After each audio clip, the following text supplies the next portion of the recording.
Ever wondered how to create the perfect home for vampire crabs? Today, I'm building an incredible paludarium from scratch, and trust me, you'll want to stick around to see how it all comes together. Plus, there's this really funny story at the end involving one very crafty crab that almost escaped. First, I added a sponge filter as a partition between the water and land sections. I then layered clay balls into the land section to help with drainage for the terrestrial plants I plan to add.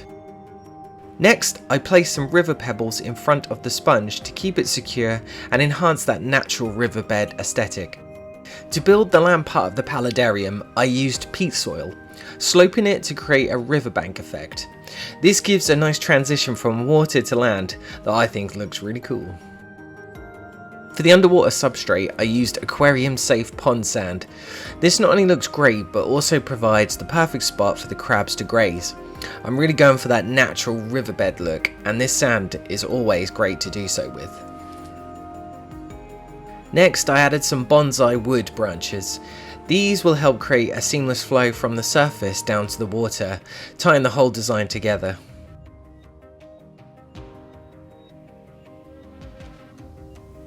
So far so good, so let's crack on.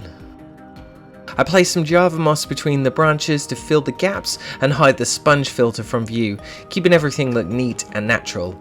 I'm all about those finishing touches.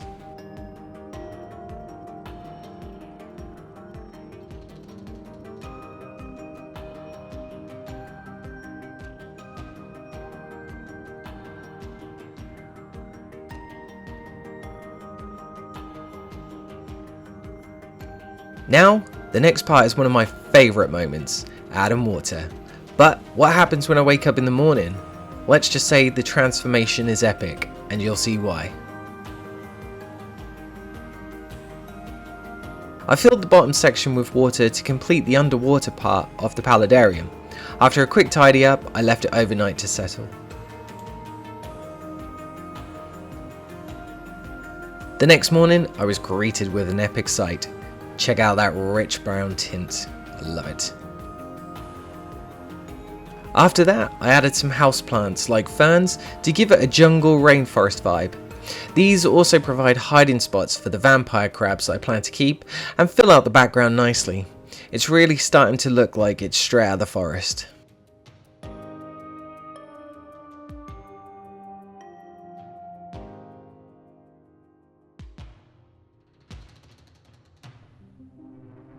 Additionally, I didn't want to add too many plants to the setup because I didn't want it to become too crowded and overwhelming. Also, I needed to factor in space for the vampire crabs to actually move around on land.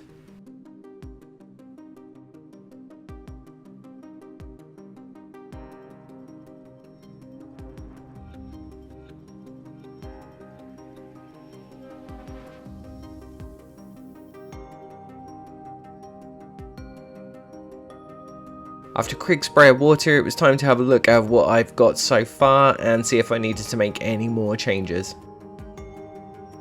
I sprinkled in a few pods and leaves because, let's face it, I'm obsessed with botanicals. This not only gives a more authentic look, but also mimics the natural debris fallen from the trees. To monitor the environment, I added a digital thermometer. It's a Nycree one, keeping an eye on the temperature to make sure it's ideal for the crabs. For the underwater section, I added some nano Indian almond leaves and some alder cones. These give the setup that natural aesthetic and can help create the ideal environment for the crabs. Again, it just enhances that look as if leaves have fallen naturally from the treetops into the water.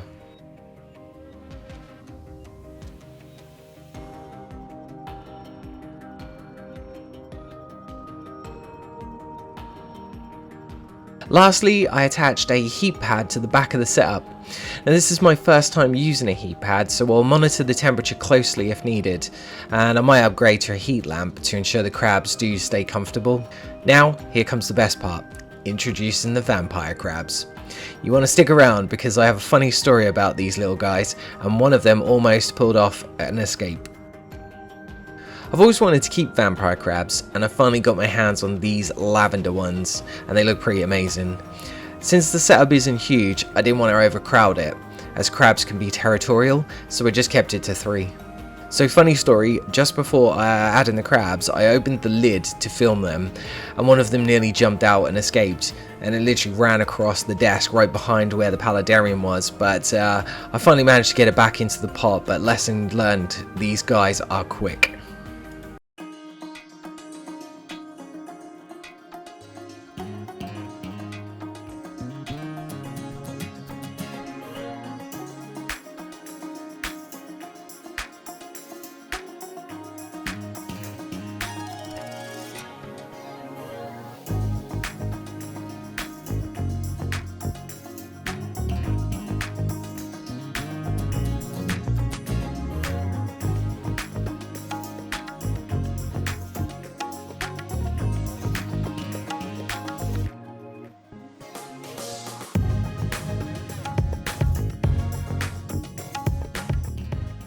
So here it is, my completed vampire crab paludarium. I'm really happy with how it turned out, and I can't wait to see it grow and evolve. I'm thinking about adding a mister or fogger for the extra rainforest vibe, and depending on how the crabs adjust, I might expand the land section. But let me know what you think I should add in the comments below.